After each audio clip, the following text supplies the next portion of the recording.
Hello दोस्तों, आप सभी मसीह भाई बहनों को प्रभु यीशु मसीह के नाम में जय मसीह की, परमेश्वर के नाम की स्तुति और महिमा हो। फिर से इस नए वीडियो के माध्यम से मैं आप सभी मसीह भाई बहनों का स्वागत करता हूं। आज के इस वीडियो के माध्यम से मैं आपको बताने वाला हूं बाइबल के अनुसार 3 तरीके के उपवास के बारे में। जी हाँ, बाइबल हमें बताती है कि एक विश्वासी के लिए उपवास रखना बहुत ही ज़्यादा ज़रूरी है, लेकिन किस तरह से उपवास रखना चाहिए। बहुत सारे हमारे मसीह भाई बहन लोगों को उपवास रखने के तरीके के बारे में नहीं पता होता है। वो जैसे मन आता वैसे उपवास रख लेते हैं, लेकिन बाइबल हमें उपवास रखने के तरीके के बारे में साफ रीति से बताती है। क्या आप सिर्फ उपवास को भूखा रहना समझते हैं कि सुबह से शाम तक हम भूखे रह लेते हैं तो उपवास हो गया? नहीं, उपवास सिर्फ भूखा रहना नहीं है, परंतु उपवास का मकसद है और कितने देर का उपवास रखना है, कितने दिन का उपवास रखना है, ये सारी चीज़ें बाइबल में ऑलरेडी हमें बताई गई है। तो हमें आज के इस वीडियो को शुरू से लेकर आखिरी तक देखना पड़ेगा, तभी हम समझ पाएंगे कि बाइबल के अनुसार उपवास क्या है।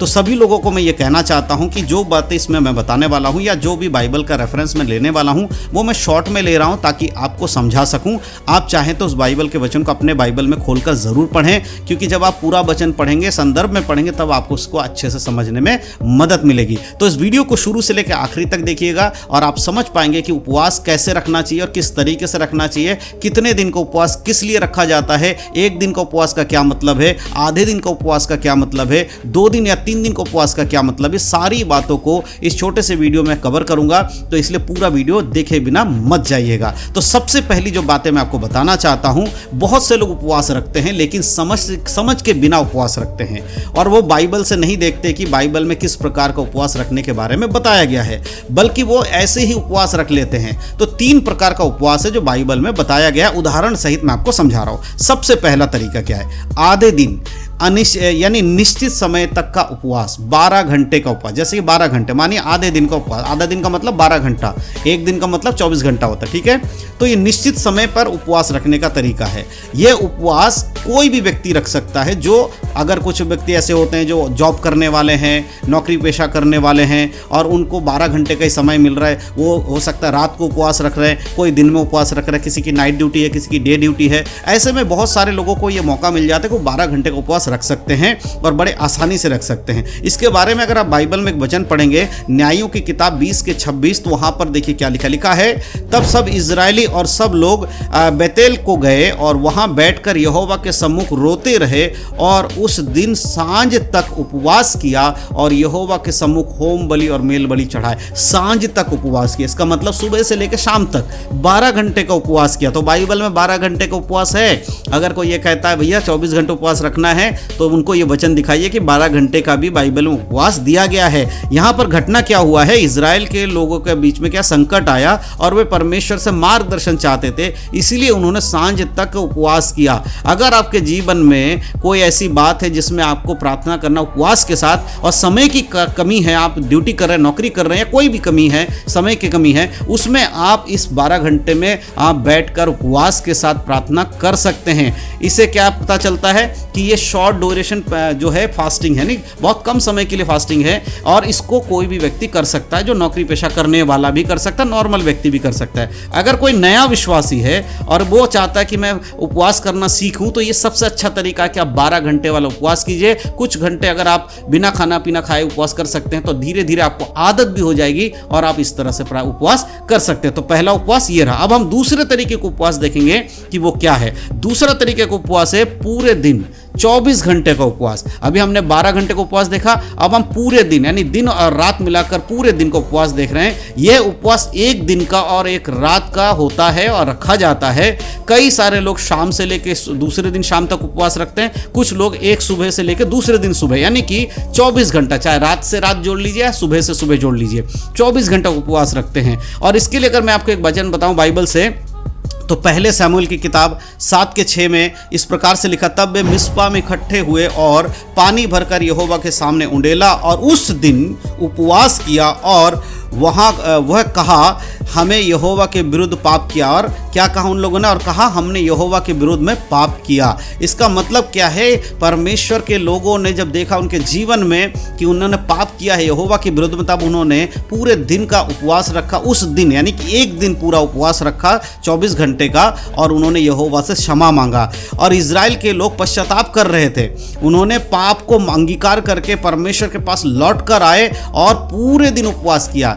अगर आपको भी लगता है कि आप परमेश्वर के विरोध में कुछ काम कर रहे हैं या कोई भी पाप किया है और आप उपवास करके क्षमा मांगना चाहते हैं, तो पूरे दिन का उपवास रखना आपके लिए बहुत अच्छा रहेगा और इसको कर सकते हैं। 24 घंटे का उपवास खास करके रिपेंडेंस के लिए, ब्रेक थ्रू के लिए, यानी कि आप दोबारा से मसीह में मजबूत होना चाहते हैं, पाप से पश्चाताप करना चाहते हैं, या कोई गंभीर ऐसी जरूरत के लिए आपको उपवास रखना है। जैसे यीशु मसीह ने कहा बहुत सारी दुष्ट आत्मा बिना उपवास प्रार्थना के नहीं जाती, तो ऐसी कोई गंभीर चीज़ है तो आप 24 घंटे वाला उपवास रख सकते हैं। सिर्फ भूखा रहना उपवास नहीं है। फिर से मैं बता रहा हूँ, अगर आप उपवास रख रहे हैं और आप वचन नहीं पढ़ते हैं, प्रार्थना नहीं करते हैं, फिर चाहे आप 1 दिन का रखो, 12 घंटे का रखो, 24 रखो, 36 रखो, कितना भी रख लो, उससे आपको कोई भी फायदा नहीं होगा। अगर मन में विश्वास नहीं है, सही रीति से आप नहीं रख रहे, तो भूखा रहना उपवास नहीं होता है। मैं जो तरीका आपको बता रहा हूँ, ये सिर्फ मैं आपको समझाने के लिए बता रहा हूँ कि आप इस तरह से भी उपवास रख सकते हैं। मैं ये नहीं कह रहा हूँ कि आप ऐसा ही उपवास रखो, परंतु जो लोग समय की कमी के कारण अलग अलग तरीके से उपवास रखना चाहते हैं, वो इसका इस्तेमाल करके कर सकते हैं। लेकिन फिर भी मैं यहाँ इस बात को क्लियर कर देना चाहता हूँ, मैं हमेशा ये चाहता हूँ कि हर व्यक्ति अपने व्यक्तिगत सोच समझ के अनुसार उपवास रखे, उसके समय के अनुसार प्रार्थना के साथ उपवास रखे। बाकी जो कुछ मैं वीडियो में बताता हूं ये सिर्फ एक विकल्प होता है आपके लिए, आप चाहे तो इस तरह भी कर सकते हैं। अब हम यहां पर तीसरे नंबर का जो उपवास है उसको देखेंगे, बहुत इंपॉर्टेंट है। तीसरे नंबर को उपवास किस तरह से करना चाहिए? विशेष परिस्थिति के लिए उपवास, जिसे हम कंप्लीट उपवास कहते हैं। विशेष परिस्थिति के लिए देखो, यीशु मसीह ने जो सेवकाई शुरू किया तो उन्होंने 40 दिन और 40 रात उपवास किया। जब मूसा परमेश्वर के संगति में गए, 40 दिन और 40 रात उनके संगति में रहे। और दानियल को भी हम देखते हैं कि वो प्रार्थना कर रहा है। बहुत सारे लोगों को हम उपवास में जाते हुए देखते हैं, लेकिन उन सब के पीछे एक विशेष घटना थी। जब उन्होंने उपवास किया और उसके बाद उनका जीवन बदल गया। तो अगर आप कुछ खास करना चाहते हैं प्रभु के लिए, आपके जीवन में परमेश्वर का कोई मकसद है, खास करके सेवा करने वाले लोग, खास करके परिवार में कुछ अच्छा करने वाले लोग, ऐसे कुछ भी अगर ऐसी बहुत ही ज़रूरी चीज़ है जिसके लिए आपको उपवास रखना है, तो आप कंप्लीट उपवास रखिए। यह उपवास जब कोई रखता है, उसका क्या तरीका है? देखिए, कोई बहुत बड़ा संकट अगर आपके जीवन, व्यक्तिगत कोई दिक्कत आ गई है, अपने परिवार का कोई दिक्कत है, परमेश्वर में आप बढ़ नहीं पा रहे हैं, आपको मजबूती चाहिए, इस तरह की चीज़ों में आप ऐसे कंप्लीट उपवास रखिए। ये सामान्य रूटीन उपवास नहीं है, बल्कि ये स्पिरिचुअल फास्टिंग है, यानी कि परमेश्वर की संगति में अपने आप को बढ़ाने के लिए भी इस्तेमाल कर सकते हैं। तो इसके लिए एक वचन अगर मैं आपको बताऊं तो एस्तर की किताब 4 अध्याय के 16 आयत में पढ़ेंगे, लिखा है, जा सूसन के सब यहूदियों को इकट्ठा कर और मेरे नियमित उपवास करो और 3 दिन तक ना खाना ना पीना, रात दिन मैं भी अपनी दासियों समेत इसी रीति से उपवास करूंगी। देखो, यहाँ पर यहूदियों के जो विनाश का खतरा उनके ऊपर आया, तो जो रानी थी, एस्तर रानी थी, उन्होंने पूरे राष्ट्र में ये घोषणा करवाया कि क्या करना है, गंभीर उपवास करना है। और उसमें 3 दिन और 3 रात कहा गया है, और ये भी कहा है कि मैं भी उपवास करूंगी। तो जब आपके परिवार में, आपके जीवन में, आपकी सेवकाई में या किसी ऐसे मुसीबत में जिसमें आप फंस तो आप इस तरह के कंप्लीट उपवास कर सकते हैं। सिर्फ 3 दिन का ही नहीं, आप 7 दिन का, 21 दिन का, 14 दिन का, 40 दिन तक का भी गंभीर उपवास कर सकते हैं। तब लोगों के विशेष समय के अनुसार परमेश्वर के जीवन में कार्य करते हैं। तो ये कुछ तरीके हैं जिसके द्वारा आप उपवास रखने के तरीकों समझ सकते हैं। इस तरह से आप उपवास रख सकते हैं। उपवास का सही उद्देश्य क्या है? देखो, अगर बिना उद्देश्य के उपवास है उसका कोई मतलब नहीं है।